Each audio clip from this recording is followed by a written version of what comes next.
Hello dear friends, and thank you for inviting us. I'm going to try to do this in English, although my English is not 100%, but please forgive me in advance. So thank you. This is my trio. My name is Ásgeir Ásgeirsson, this is Þorgrímur Jónsson and Eric Quick. Give them a good hand.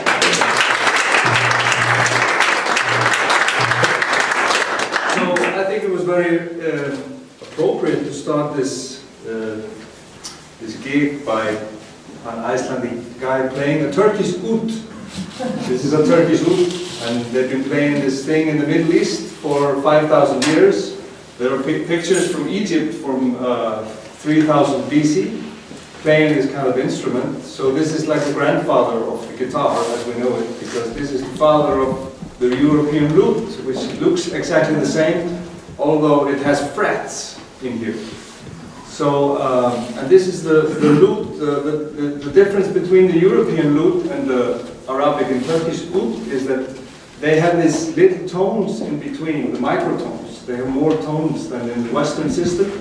In the Western system we have 12 tones, but in the Turkish system they have like 19 tones, and in the Arabic system they have similar amount of tones, so they have more tones. So these are the strange tones we hear when we hear Arabic music or Turkish music. And even in Greek music they sing and play these tones.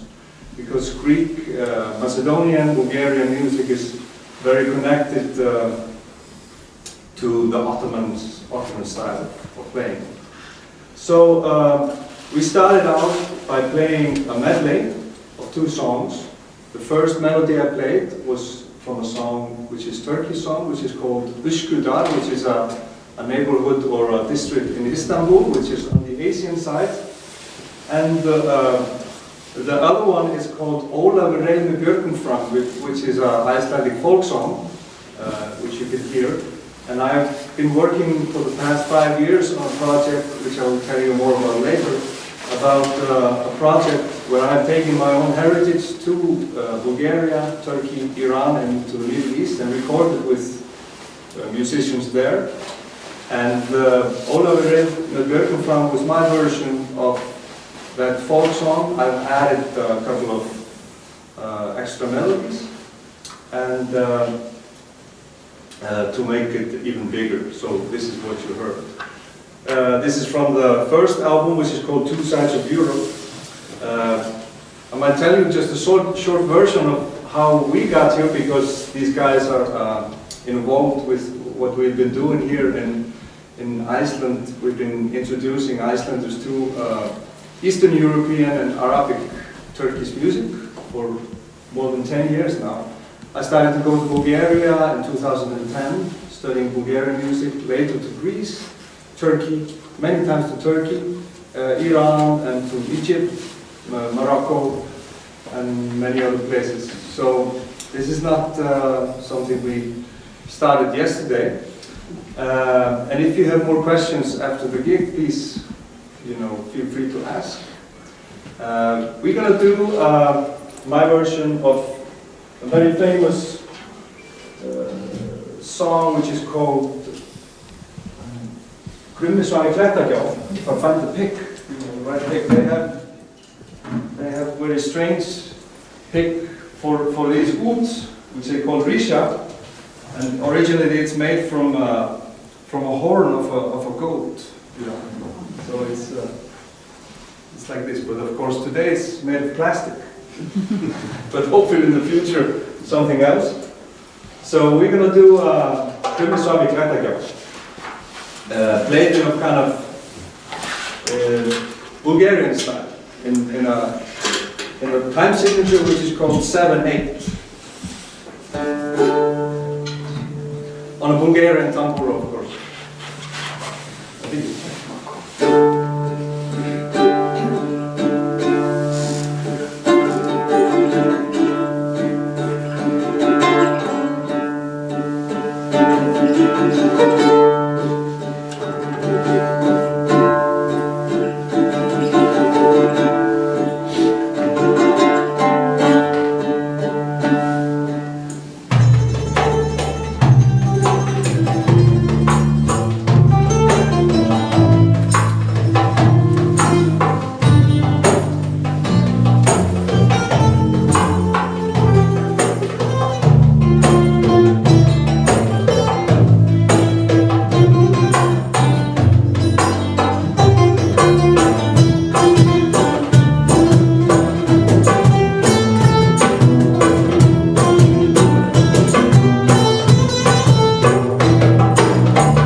þá hafið þetta eins og síðar, það er að segja, fyrst kemur þá Jóres, kvikmyndagerðarmaður og þýðandi, og hann spjallar svona þátt hollendinga í ránunum.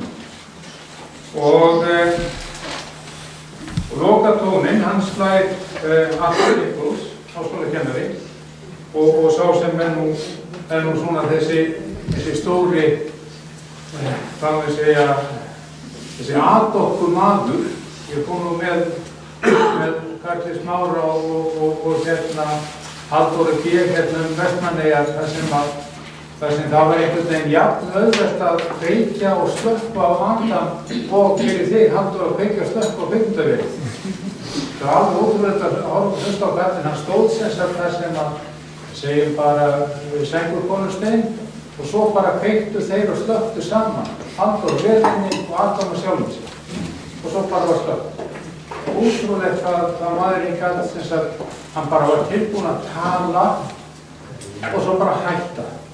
Þegar hann gæti opnað, hann gæti byrjað og talað Tyrkjaránið, hvað sem var, hvenær sem var og út frá hvaða vinkli sem var. Þannig að hann verðist vera, það ekki Karl Smári, má maður ekki segja að það er heltekinn af Tyrkjaránið. Það er mörg ár. Já, mörg ár. Þannig að, og síðan þegar þeir eru búnir, þá kemur tríó Ásgeirs aftur, loka dæminu og svo bið ég ykkur að hjálpa okkur svo við sitjum í gjörn uppi á morgunin hérna í safnahúsinu með þessi veitingar eða þið hjálpa okkur við að reyna að klára þetta. En við opnum það líka fyrir spurningar, það kannski hérna í lokin. And please, Joris, if you would start, and then Adam Nichols, if you just came right after that, and then we yeah, okay, please. And we open for questions. Thank you.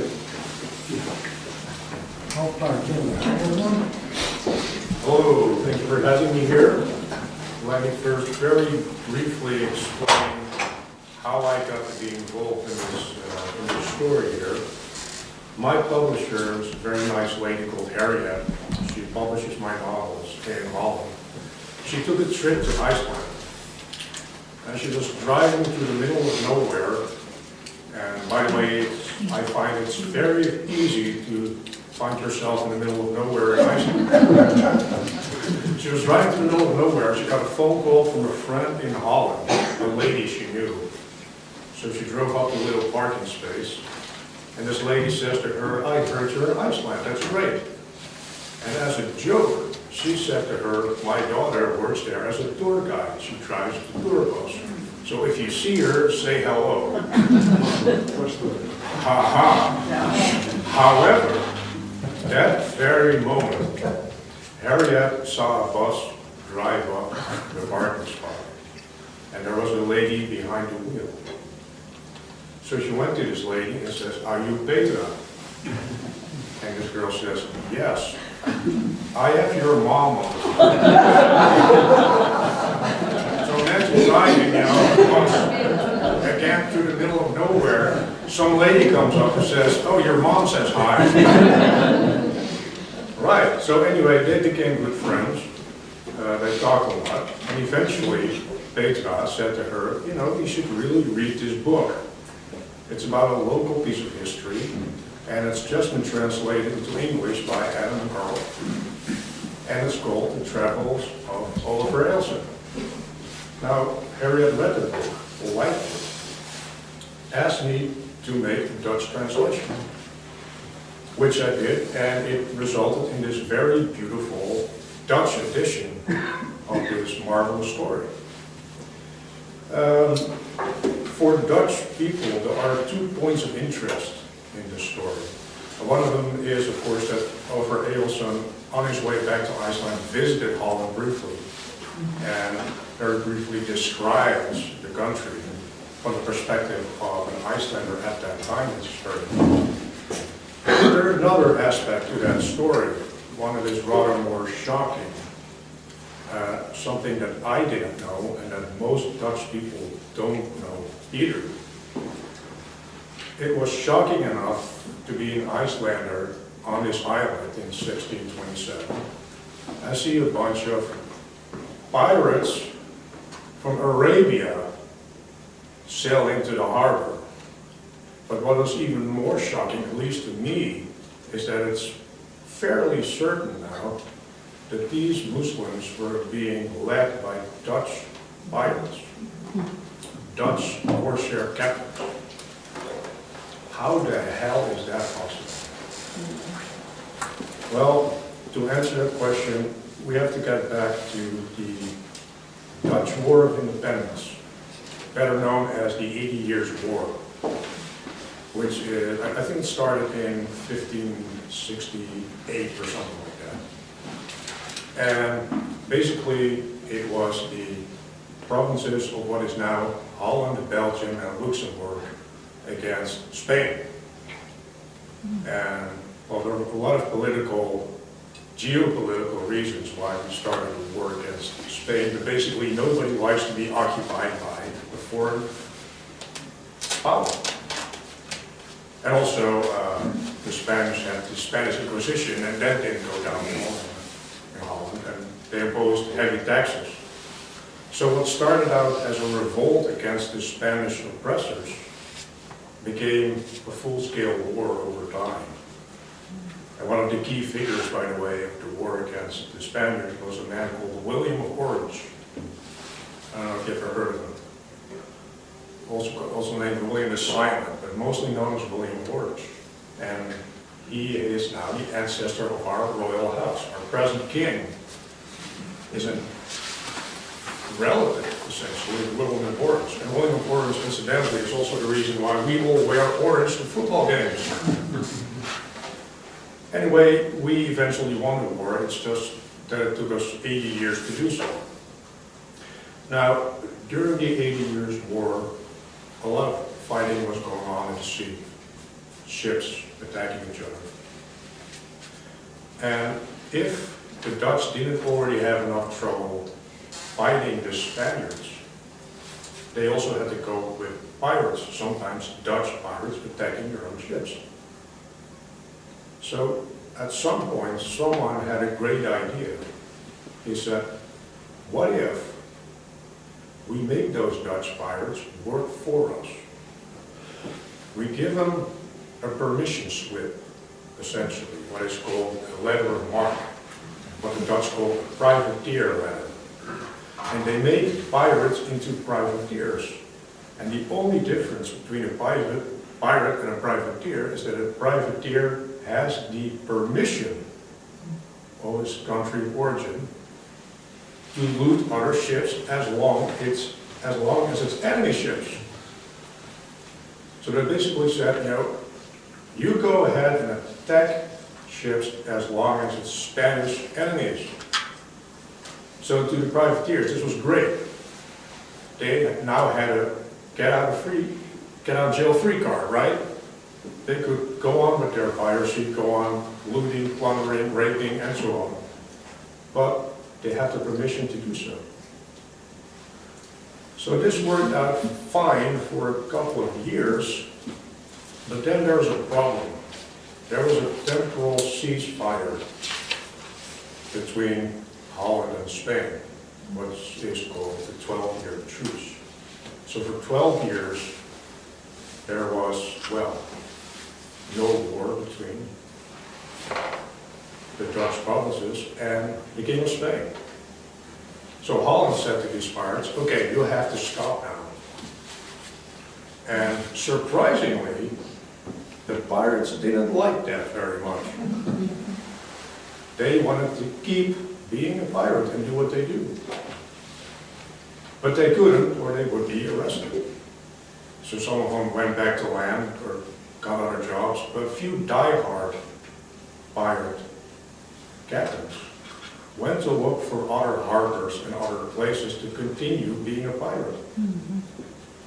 And they found these harbors at what was known as the Barbary Coast, the north coast of Africa. Now, the north coast of Africa had the Barbary corsairs. There were Muslim pirates already there, but they didn't know much about sailing or shipbuilding. So they had been basically stuck in the Mediterranean They had these old ships that you had to row to get somewhere, right?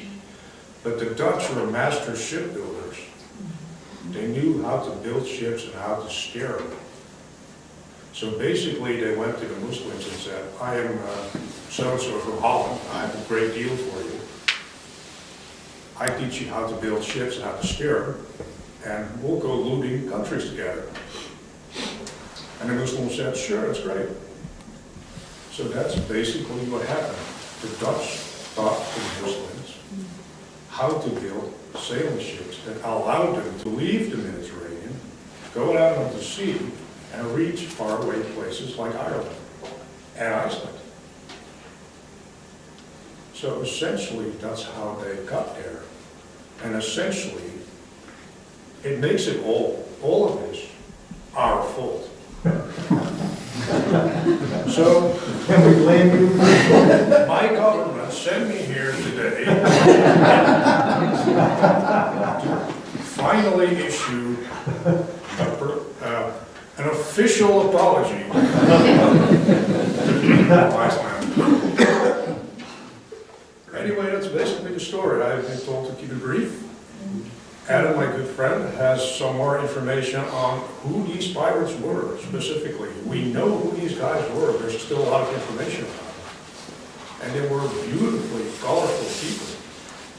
And you had this, they lived on the edge of, they were outlaws, but they were also businessmen. They were also governors. They were given important jobs on the mainland.